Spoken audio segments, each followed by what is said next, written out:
George Gonzalez on percussion. We're going to play some songs tonight. Jack Kerouac was a huge influence in my life. Reading On the Road probably about 1973 when I was 16. I heard a lot of the artists that meant a lot to me, Jim Morrison, Bob Dylan, and so on. In interviews with them, they mentioned this guy Jack Kerouac and what an influence he was to them. So as I read these interviews, I got to check out about this Jack Kerouac guy. And then particularly, I started to get into the Grateful Dead and heard about the bust, the Merry Pranksters, and Neil Cassidy drove the bust of the Merry Pranksters and how he was the hero of On the Road. So it seemed to me at that time, about 1973, that there was some kind of serendipity to it almost, how all these people talked about Kerouac, and they were all artists that meant a lot to me. And then as I started reading Jack, read On the Road and loved it. And I went out and got a copy of Dharma Bums, because that was still in print in like 1973.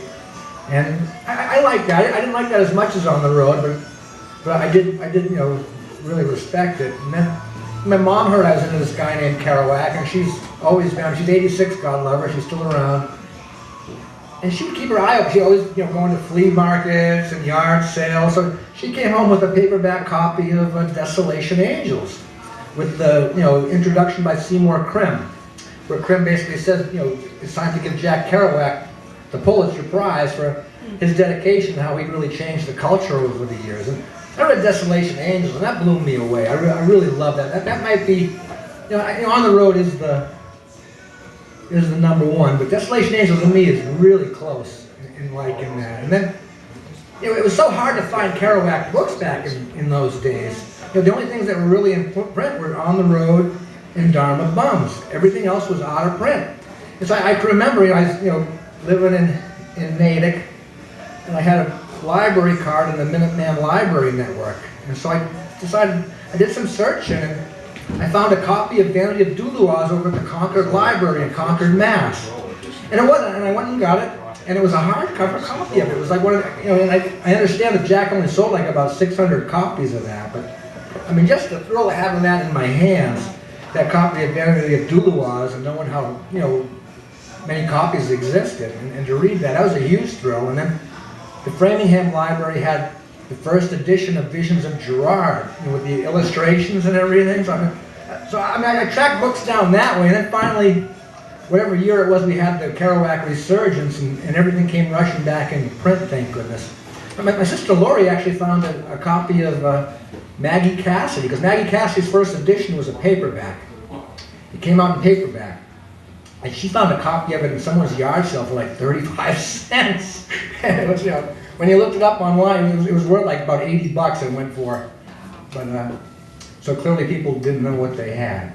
But in any event, Jack Kerouac has always meant a lot to me. So when I've been coming up here and playing Cappies the last few years, I have that one song about Jack, On the Road to Eternity, which is the first song I ever wrote. And he really inspired me to write. So when I come to Cappies, I'm pretty much known for political rants, and some people call me like a folk punk.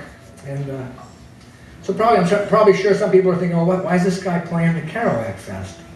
Other than that one Kerouac song. But it is, he definitely influenced me. I wouldn't have started writing or doing what I was doing without Jack Kerouac being in my life. So I'm not one of those, guys who get caught up in all the minutiae and, who did this, who did that. I know there's a lot of controversies out there, but Jack Kerouac always spoke to me. His kindness, his love of other people, his ability to keep an open mind for all different cultures, the fact that he came from Lowell and the French-Canadian culture.